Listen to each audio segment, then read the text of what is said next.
తెలుగుంటి ఆడపడుచులు జరుపుకునే ఘనమైన పండుగ బోనాల పండుగ.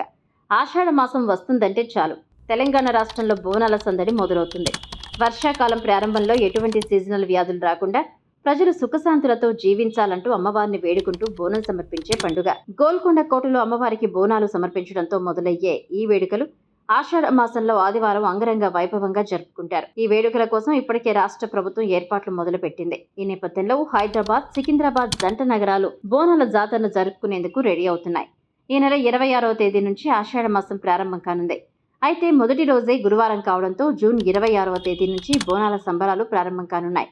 ఆషాఢ మాస బోనాల ఏర్పాట్ల గురించి రివ్యూ మీటింగ్లో మంత్రి కొండా సురేఖ పలు సూచనలు చేశారు. జంట నగరాల్లో మొత్తం 28 టెంపుల్స్లో ఆషాఢ బోనాల జాతర ఘనంగా జరపాలని చెప్పారు.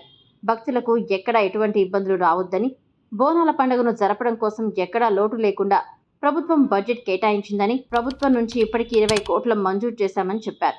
ఒకవేళ బోనాల ఏర్పాట్లకు ఈ డబ్బులు సరిపోలేదు, ఇంకా కావాలంటే సీఎం రేవంత్ రెడ్డి దృష్టికి ఈ విషయాన్ని తీసుకెళ్దామని ప్రభుత్వం సానుకూలంగా స్పందిస్తుందని ఆశాభావం వ్యక్తం చేశారు. భక్తుల ఇబ్బందులు ఎక్కడా రానివ్వకుండా ఏర్పాట్లు చేయాలని అధికారులు సూచించారు. గత సంవత్సరం పొన్నం ప్రభాకర్ గారికి ఇబ్బంది వచ్చిందని, ఈసారి అలాంటి సన్నివేశం మళ్లీ రిపీట్ కావద్దని అధికారులకు సూచిస్తున్నా అని అన్నారు మంత్రి కొండా సురేఖ. షేర్ చేయండి, లైక్ చేయండి, సబ్స్క్రైబ్ చేయండి.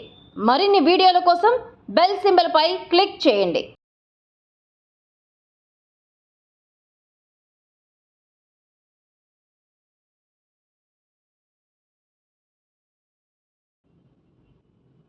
ఆషాఢ మాస బోనాల సందర్భంగా అమ్మవారి ఆశీర్వాదం అందరి మీద ఉండాలని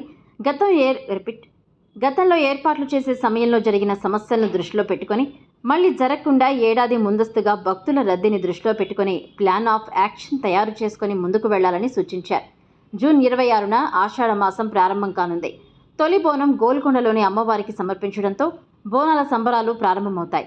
తర్వాత వరుసగా బల్కంపేట, ఉజ్జయిని మహంకాళి, లాల్ దర్వాజ్ బోనాలుంటాయి. ఈ సంబరాల్లో రంగం, తొట్టెల ఊరేగింపు కూడా ఉంటుంది. కనుక దేవాలయాలకు ఇచ్చే checks revenue and endowment coordinate చేసుకుని పండుగలకు ముందే పనులను పూర్తి చేయాలని, ఈ బోనాల సందర్భంలో విధులను నిర్వహించే అధికారులు ఉద్యోగంలా భావించకుండా ఒక సేవ చేస్తున్నామని భావించాలని చెప్పారు. ఎందుకంటే సాంస్కృతిక కార్యక్రమాలు దైవ చింతనతో జరగాలని అన్నారు. అదేవిధంగా బోనాల జాతరలో విధులను నిర్వహించే పోలీస్ సిబ్బంది, లా అండ్ ఆర్డర్స్ ఎక్కడా ఇబ్బందులు లేకుండా అన్ని రకాల డిపార్ట్మెంట్లతో సమన్వయం చేసుకోవాలని సూచించారు. మొత్తం మీద ఈ బోనాల జాతరలో పాల్గొనేందుకు భారీ సంఖ్యలో భక్తులు వస్తారని, కనుక ఎటువంటికి తలెత్తకుండా ఏర్పాట్లలో ఎక్కడా లోపం లేకుండా అధికారులు జాగ్రత్త చర్య తీసుకోవాలని దిశానిర్దేశం చేశారు మంత్రి కొండా సురేఖ.